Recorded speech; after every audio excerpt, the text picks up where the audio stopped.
Mi hijo vino con su nueva novia a la comida del domingo en mi casa de Pozuelo de Alarcón.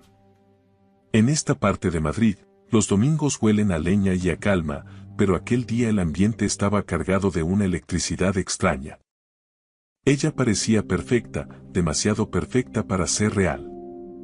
Lucía ropa de diseño con esa elegancia natural que no necesita logotipos, una sonrisa blindada por la confianza y esa clase de presencia magnética que parece absorber el oxígeno de la habitación en cuanto cruza el umbral. Se presentó como Victoria Valdés. Dijo tener 29 años y ser gestora de capital riesgo, al mando de un fondo que ya superaba los 100 millones de euros en activos. Daniel, mi pobre Daniel, no podía quitarle los ojos de encima, tenía esa expresión de aturdimiento de quien cree que, por fin, le ha tocado el gordo de la lotería sin haber comprado el décimo. Fue después del postre. Mientras Victoria estaba en el baño, Daniel me pasó su tarjeta de visita con un movimiento torpe. Le temblaba la mano de forma casi imperceptible para un ojo inexperto, pero para mí era un grito. Le di la vuelta a la cartulina de alto gramaje y vi su letra en el reverso, pequeña, angulosa y escrita con una urgencia que me encogió el corazón. Papá, algo va muy mal con el acuerdo de inversión. Confía en tu instinto. Por favor, ayúdame. Deslicé la tarjeta en el bolsillo de mi pantalón y recuperé mi máscara de neutralidad justo cuando Victoria regresaba al porche, hablando con una fluidez encantadora sobre la calidad de la nieve en Baqueira Beret y lo exclusivo de sus contactos en el Valle de Arán. Me llamo José Álvarez y tengo 68 años. Durante las últimas 3 décadas, para mis vecinos y colegas he sido simplemente el director de un instituto público en el barrio de Salamanca, un funcionario de perfil bajo y trato amable. Lo que nadie sospechaba es que, antes de mi etapa en la enseñanza, pasé 25 años en la UDEF, Unidad Central de Delincuencia Económica y Fiscal, de la Policía Nacional. Fui inspector jefe, especializado en desmenuzar fraudes de valores, ingeniería financiera y esos delitos de guante blanco que, aunque no dejan sangre en el suelo, destruyen la vida de familias enteras con la misma eficacia que un disparo. Me jubilé anticipadamente del cuerpo, convalidé mis estudios y busqué refugio en la vida tranquila de las aulas. Tras la muerte de mi mujer, Elena, por un maldito cáncer de ovario hace 6 años, el silencio de este chalet se convirtió en mi único compañero. Daniel era mi único hijo, mi único anclaje al mundo real, y alguien lo estaba poniendo en el punto de mira. Todo había empezado 3 meses atrás. Daniel, un ingeniero de software brillante, trabajaba en una multinacional de videojuegos en el distrito tecnológico del 22 en Barcelona. Tenía un buen sueldo y un piso razonable en el Hospitalet, pero su verdadera pasión era un proyecto personal que desarrollaba de madrugada. Una plataforma de ciberseguridad para pymes. No era algo pretencioso, pero la arquitectura del código era sólida y tenía un potencial de mercado que yo, con mi vieja mentalidad de sabueso, supe reconocer de inmediato. Conoció a Victoria en un evento de networking tecnológico en el IFEMA de Madrid. Según me contó, ella lo persiguió con una agresividad profesional que él confundió con interés personal. Aparecía en su oficina con cafés de especialidad, lo invitaba a palcos exclusivos en el Bernabéu y le hablaba con pasión de cómo su tecnología iba a blindar a las empresas de toda España. Daniel es un genio frente a una pantalla, pero un absoluto ingenuo ante las personas. Se enamoró como un adolescente.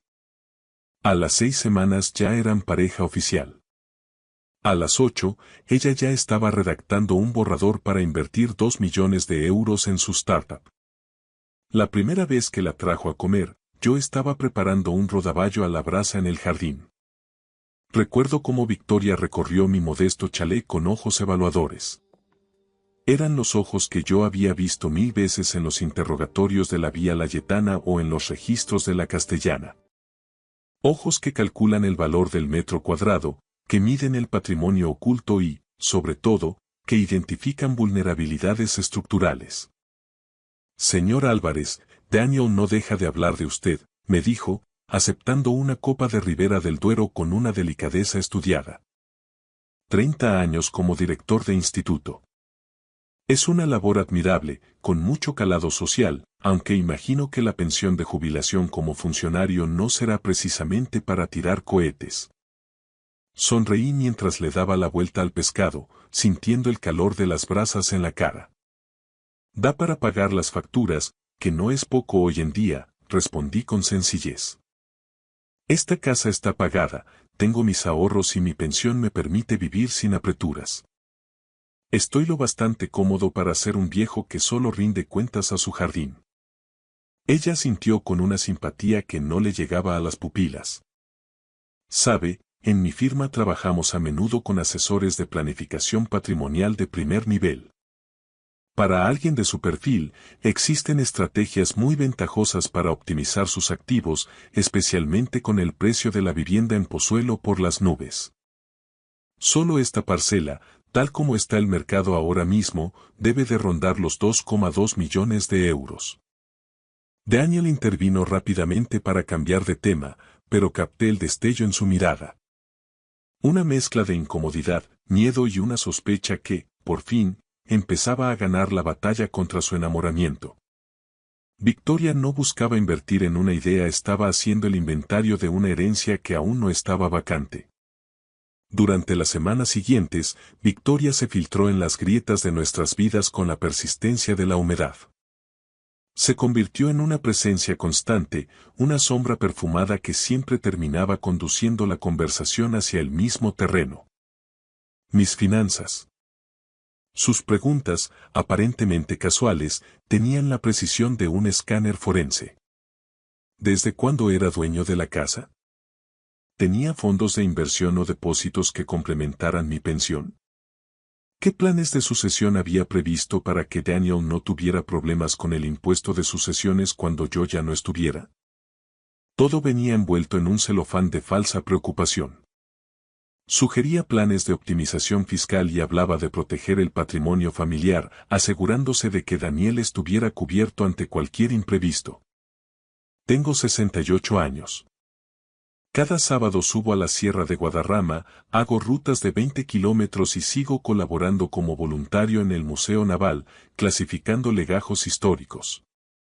Mi mente sigue siendo capaz de desmenuzar un balance de situación y detectar una cuenta de resultados inflada en menos de 15 minutos. Pero Victoria me trataba como si tuviera un pie en la tumba y el otro en una residencia de ancianos. Me hablaba con esa condescendencia lenta que se reserva para los inválidos o los seniles. Para ella, yo no era un hombre, era una carga, un activo inmobiliario que Daniel heredaría pronto y que ella debía gestionar cuanto antes. Entonces llegó aquella fatídica comida de domingo y la tarjeta con el mensaje desesperado que Daniel me pasó bajo la mesa. En cuanto Victoria se marchó en su deportivo, Daniel y yo nos encerramos en mi despacho, un refugio lleno de libros de derecho penal y viejos informes policiales. Mi hijo se desplomó en el sillón de cuero, se veía agotado, con unas ojeras profundas que hablaban de muchas noches sin dormir. Papá, creo que me he metido en la boca del lobo. He cometido un error terrible, dijo, sin levantar la vista del suelo. Cuéntamelo todo, hijo. Desde el principio y sin dejarte ni un detalle técnico, le pedí, recuperando inconscientemente mi tono de interrogador jefe. Me explicó la metamorfosis de la oferta de Victoria. Al principio, el trato era impecable. 2 millones de euros por el 30% del capital de su startup, condiciones estándar en el sector de capital riesgo. Pero luego, la música cambió. Ella empezó a insistir en que Daniel necesitaba mostrar un compromiso personal absoluto ante el comité de inversiones. Le pidió garantías. Su piso en L'Hospitalet y todos sus ahorros. Cuando él mostró las primeras dudas, ella giró el cañón hacia el resto de la familia. Mi casa en Pozuelo y mi patrimonio. Dijo que los inversores extranjeros querían ver que el fundador se jugaba la piel, que la familia creía ciegamente en el proyecto, me confesó Daniel con la voz quebrada. Ha redactado unos documentos que darían a su fondo, Apex Ventures, Una garantía hipotecaria de primer rango sobre mi piso y un derecho de embargo preventivo sobre tu propiedad si la empresa no alcanza unos objetivos de facturación absurdos en solo 18 meses.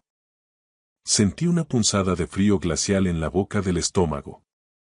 Mi instinto, forjado en 1000 registros, gritaba peligro. Si no alcanzas esos objetivos imposibles, lo perdemos todo, Daniel. Tu piso, mi casa y los ahorros de una vida. Ella se quedaría con la tecnología y con los inmuebles.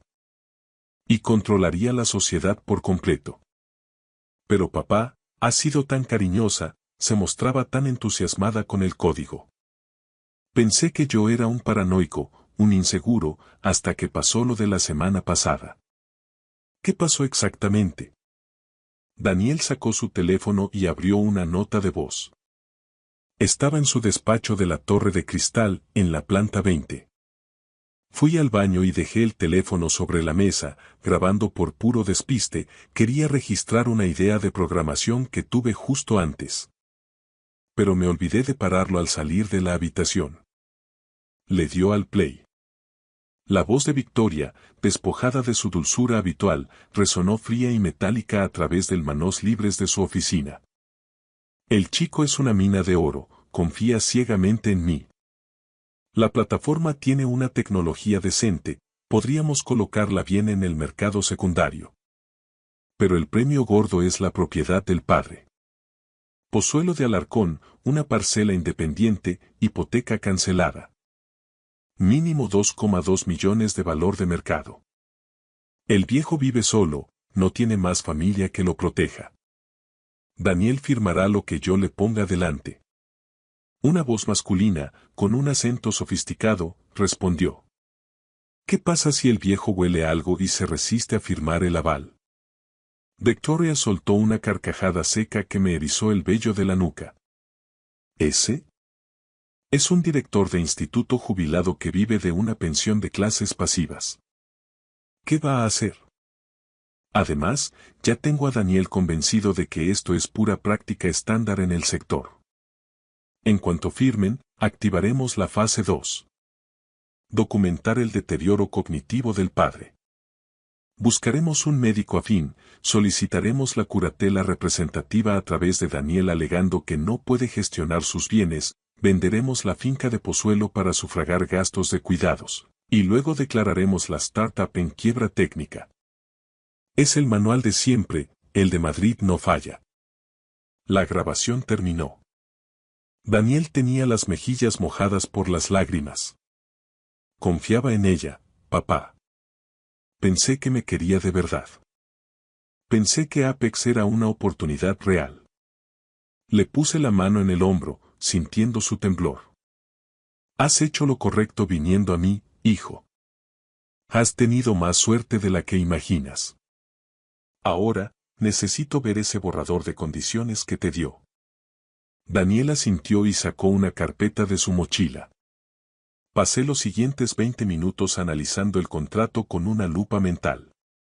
Era una obra maestra de la ingeniería jurídica predatoria. Objetivos de ingresos matemáticamente inalcanzables, cláusulas de control que anulaban al fundador y una estructura de avales cruzados diseñada para ejecutar los activos mucho antes de que cualquier juzgado de lo mercantil pudiera intervenir. No era una inversión. Era un asalto organizado bajo la apariencia de un contrato de 150 páginas. Victoria López, o como se llamara en realidad, no sabía que acababa de intentar estafar al hombre que ayudó a redactar los protocolos de investigación de la UDEF contra este mismo tipo de delitos. Papá, ¿qué hago? La voz de Daniel era un susurro quebrado. Estaba hundido en el sofá, abrumado por el peso de una estructura legal que no comprendía y una traición emocional que le desgarraba el pecho. Me levanté y caminé hacia el ventanal que daba al jardín de Pozuelo.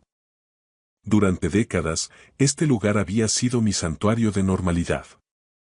Había intentado con todas mis fuerzas que mi hijo creciera lejos de la oscuridad que yo había respirado cada día de mi carrera. Primero, no vas a firmar absolutamente nada. Segundo, mañana mismo le dirás que, por consejo de un familiar, necesitas que un abogado mercantilista revise el contrato antes de elevarlo a público ante notario. Y tercero, vas a dejar que yo haga unas cuantas llamadas. ¿Pero qué podemos hacer, papá? Daniel levantó la cabeza, desesperado. Ella tiene un equipo legal en la Torre de Cristal, recursos financieros, contactos en la prensa económica. Nosotros solo somos un ingeniero y un director de instituto jubilado. Me di la vuelta y lo miré fijamente. Aquella era la sombra que yo mismo había proyectado para protegerlo. Daniel, hay algo que debes saber sobre quién es tu padre en realidad. No solo he corregido exámenes y gestionado claustros de profesores. Durante la siguiente hora, le desvelé la verdad. Mis 25 años como inspector jefe en la UDEF, las más de 300 investigaciones sobre delitos monetarios y las condenas que enviaron a prisión a los estafadores de guante blanco más arrogantes de España. Le hablé de mi trabajo posterior como consultor estratégico para grandes bancos en prevención de blanqueo de capitales, AML, y de los peritajes judiciales que cobraba a precio de oro antes de retirarme definitivamente. ¿Cuánto, papá? ¿Cuánto dinero hay realmente? Preguntó Daniel, estupefacto.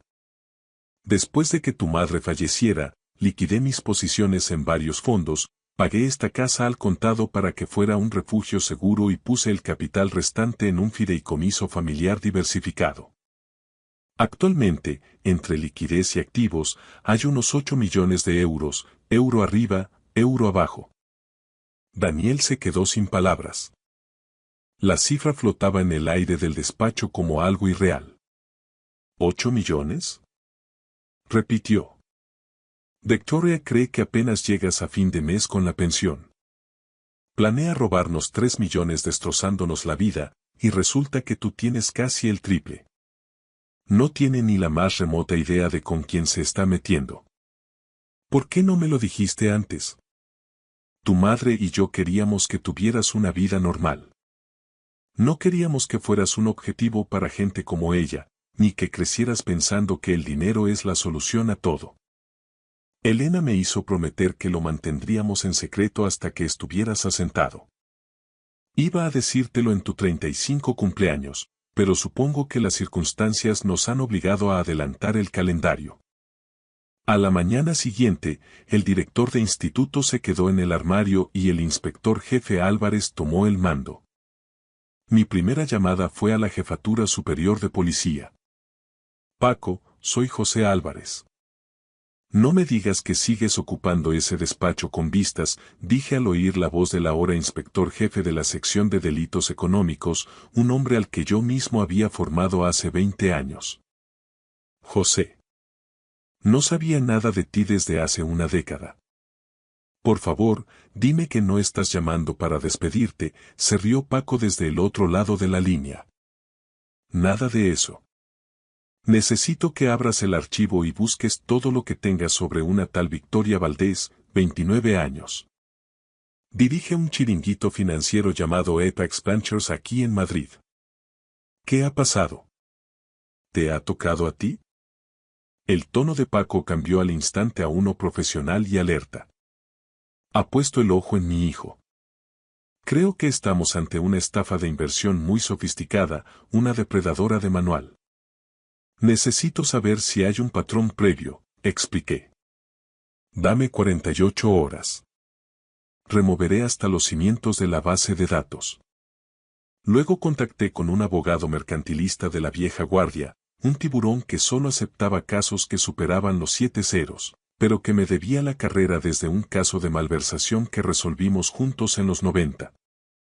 Necesito que revises unos documentos de inversión para mi hijo, pro bono, le dije sin rodeos. Una profesional del engaño se lo quiere merendar y quiero que le saques las tripas al contrato. Mándamelos ahora mismo, José. Si van a por tu chico, sacaré el tiempo de donde haga falta. Mi última llamada fue a un periodista de investigación del País. Yo le había filtrado los soplos que destaparon los mayores fraudes bancarios de la última década. ¿Recuerdas aquel favor pendiente desde el caso de las criptomonedas?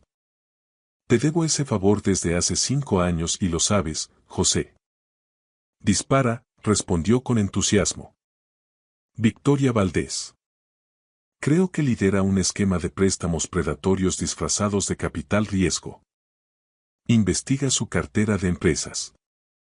Mira a dónde va el flujo real de dinero y cuántas de esas startups siguen vivas. Daniel, siguiendo mis instrucciones punto por punto, llamó a Victoria esa misma tarde.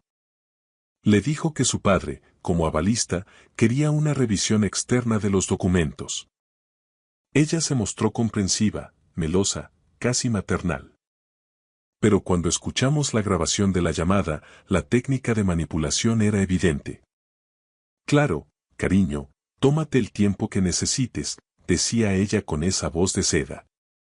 Aunque, ya sabes cómo es este mundillo. Si esperamos demasiado, es muy probable que el fondo de Singapur que estaba interesado se adelante. Esta oportunidad de oro para tu plataforma no durará siempre. Presión por escasez. Urgencia ficticia para anular el pensamiento crítico. El manual básico de la estafa de guante blanco. Victoria estaba apretando el acelerador, sin saber que se dirigía directamente hacia un muro de hormigón armado llamado UDEV. Durante las 2 semanas siguientes, la información empezó a fluir hacia mi despacho de Pozuelo como un río turbio. Mi primer contacto en la jefatura superior de policía fue el primero en llamar. Su voz al otro lado del teléfono era grave, la voz de quien sabe que ha encontrado algo feo.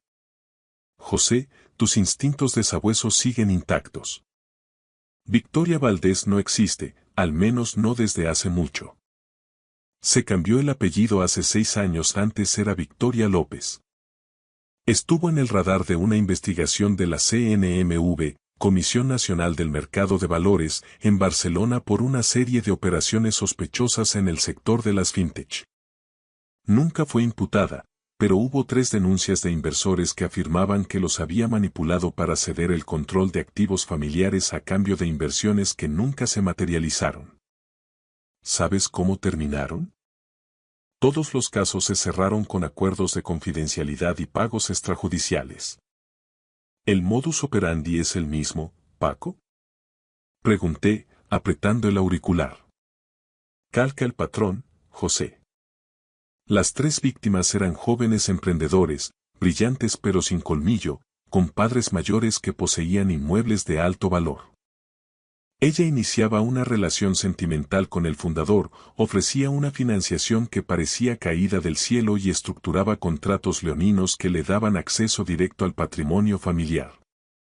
En cuanto las empresas declaraban la quiebra técnica, ella ejecutaba los avales y se quedaba con todo.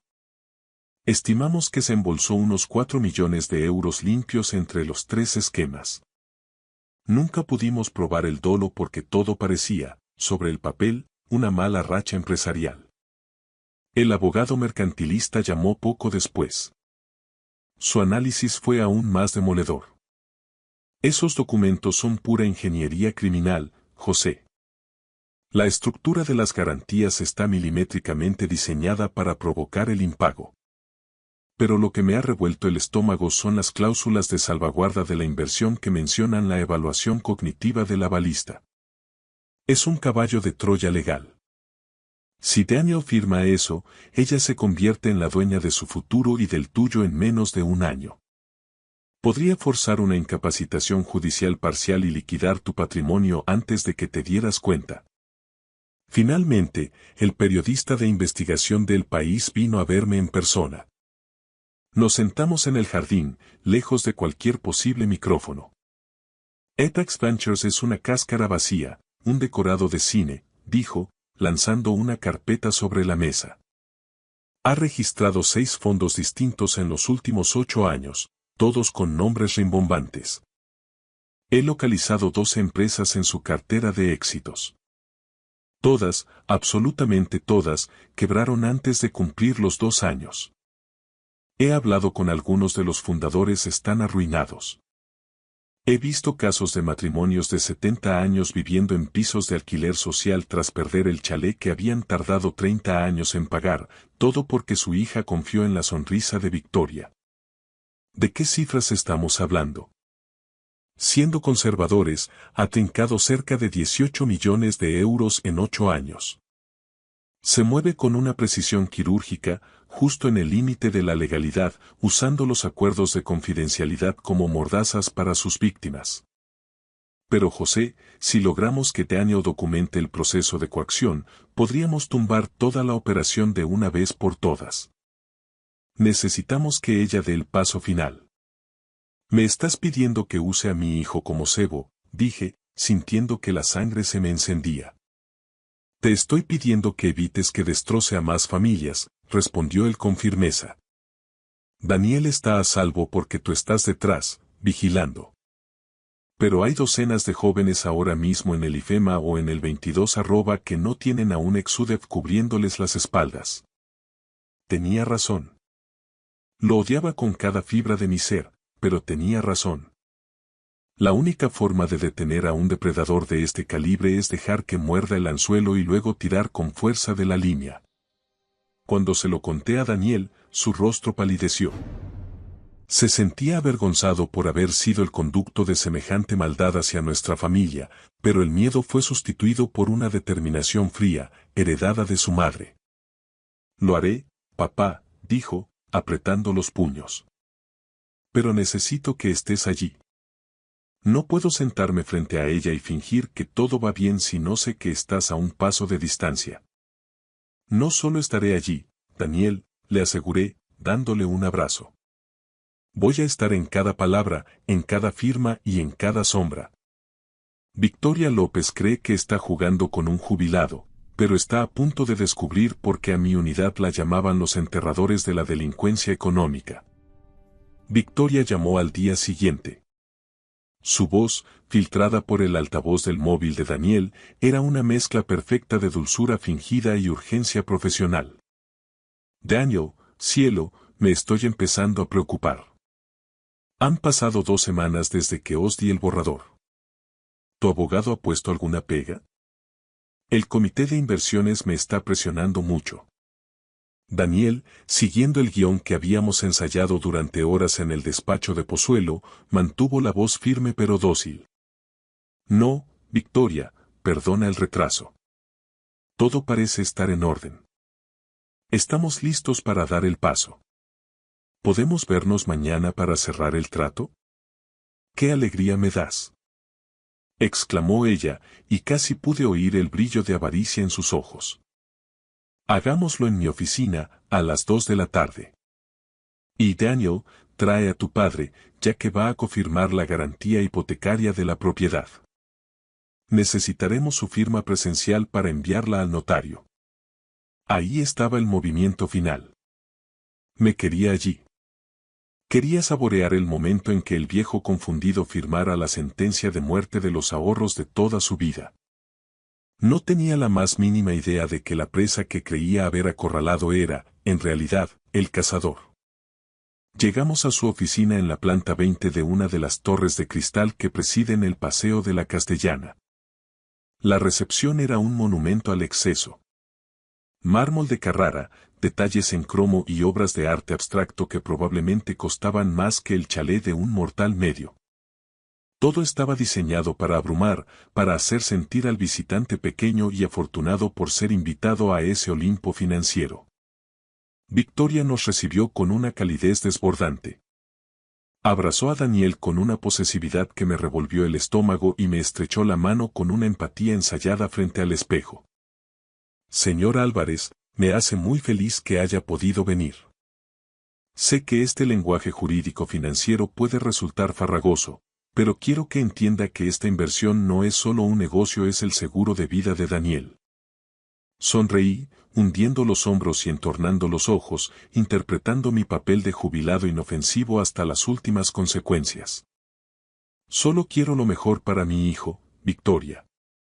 Aunque confieso que, entre tantos términos en inglés y tanta cláusula, me pierdo un poco.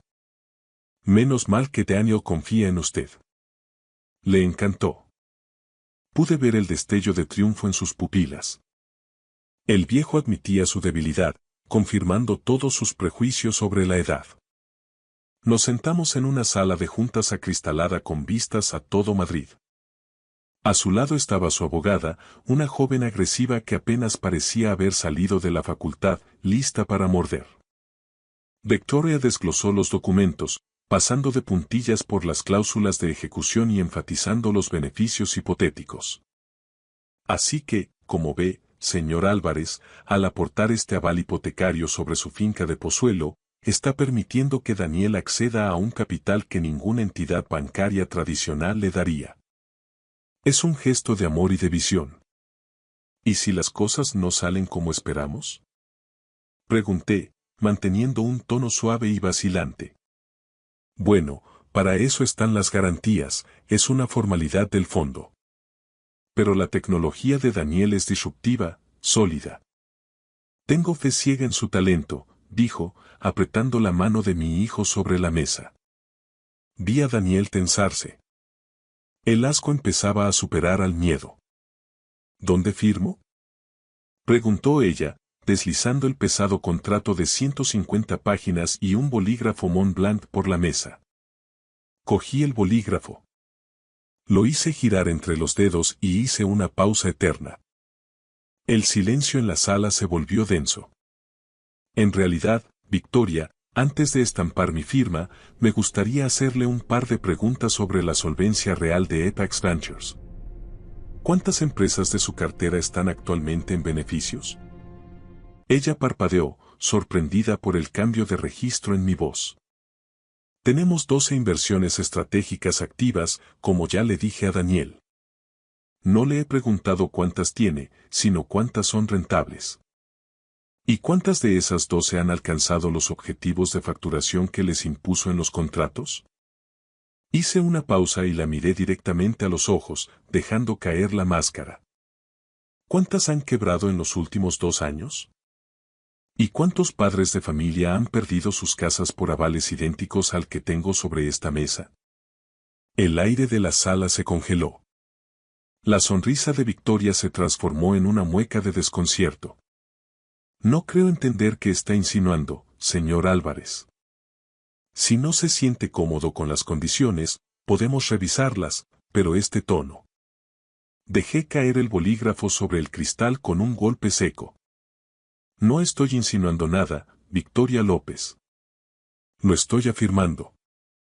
Usted no es una gestora de capital riesgo, es una depredadora financiera que utiliza el sentimiento y la falta de experiencia para expoliar activos inmobiliarios. Lo hizo en Barcelona, donde dejó a 3 familias en la calle. Lo ha hecho aquí, en Madrid, al menos 12 veces en 8 años, extrayendo cerca de 18 millones de euros mediante ingeniería contractual fraudulenta. Victoria se puso en pie de un salto. Su abogada empezó a recoger papeles frenéticamente, con el rostro desencajado. Esto es un insulto. Si no va a firmar, márchese de mi oficina ahora mismo. Me marcharé cuando termine, respondí, sacando mi teléfono y reproduciendo la grabación de la torre de cristal. Su propia voz, fría y calculadora, detallando el plan para documentar mi deterioro cognitivo y quedarse con mi casa, llenó la sala de juntas. Se puso lívida, de un tono grisáceo. Esto es lo que va a pasar a partir de ahora, continué con la calma glacial que usaba en los interrogatorios de la UDEF.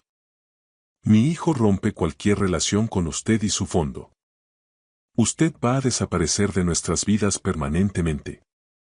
Y le sugiero que piense muy bien su próximo movimiento, porque toda su operativa está siendo analizada por el CEPLAC, Servicio Ejecutivo de Prevención de Blanqueo de Capitales, por la UDEF y por un equipo de investigación del país que está deseando ponerle cara a la estafadora de las startups. No puede probar nada, siseó ella, aunque le temblaba el labio inferior. Son transacciones legales firmadas ante notario. Soy José Álvarez, dije, levantándome con lentitud y ajustándome la chaqueta. Durante 25 años fui inspector jefe de la UDEF. Mi especialidad fue, precisamente, desmantelar estructuras como la suya. He metido en Soto del Real a estafadores mucho más inteligentes y poderosos que usted. Me miró y vio a una presa fácil, a un viejo caduco. Se equivocó de medio a medio. Me giré hacia mi hijo. Daniel, vámonos. Aquí ya no queda nada más que el olor a podrido. Victoria agarró el brazo de Daniel en un último intento desesperado de manipulación. Estás cometiendo un error, Daniel. Esa tecnología no es nada sin mi capital. Te hundirás. Daniel se soltó con un gesto de desprecio absoluto. Prefiero que mi código muera en un cajón a que tú toques una sola línea de él. Aléjate de nosotros, Victoria. Si vuelvo a ver tu cara, no será mi padre quien hable contigo, sino un juez. Salimos de la torre con la cabeza alta. Al cruzar el vestíbulo de mármol, vi a la abogada de Victoria salir por otra puerta lateral, cargada con su maletín y llamando por teléfono con urgencia. Era una mujer inteligente, sabía perfectamente cuando un barco ha chocado contra el iceberg y cuando es el momento de saltar a los botes. Victoria no se rindió sin presentar batalla. Durante la semana siguiente, intentó pasar al contraataque con la arrogancia de quien se cree impune. Empezó a enviar notificaciones de sus abogados a través de burofax, alegando un supuesto incumplimiento de las cláusulas de confidencialidad y amenazando con demandas millonarias por difamación y daños al honor. Pero cometió el error de principiante de olvidar quién era yo. Yo no era simplemente un ex policía resentido, era alguien que conocía las tripas del sistema judicial español, sus tiempos, sus resortes y, sobre todo, sus fisuras. El golpe de gracia no vino de un juzgado, sino de los kioscos. Mi contacto en el país publicó una investigación a gran escala que ocupó la apertura del suplemento de economía y gran parte de la sección de Nacional. El titular, en una tipografía contundente, rezaba: Buitres del capital riesgo. La red que despoja a familias españolas de sus hogares bajo el disfraz de inversión tecnológica. El artículo era demoledor. No solo revelaba la verdadera identidad de Victoria López, sino que ponía rostro y voz a otras 5 familias que ella había arruinado en Madrid, Barcelona y Valencia. Aquello fue el catalizador que necesitábamos.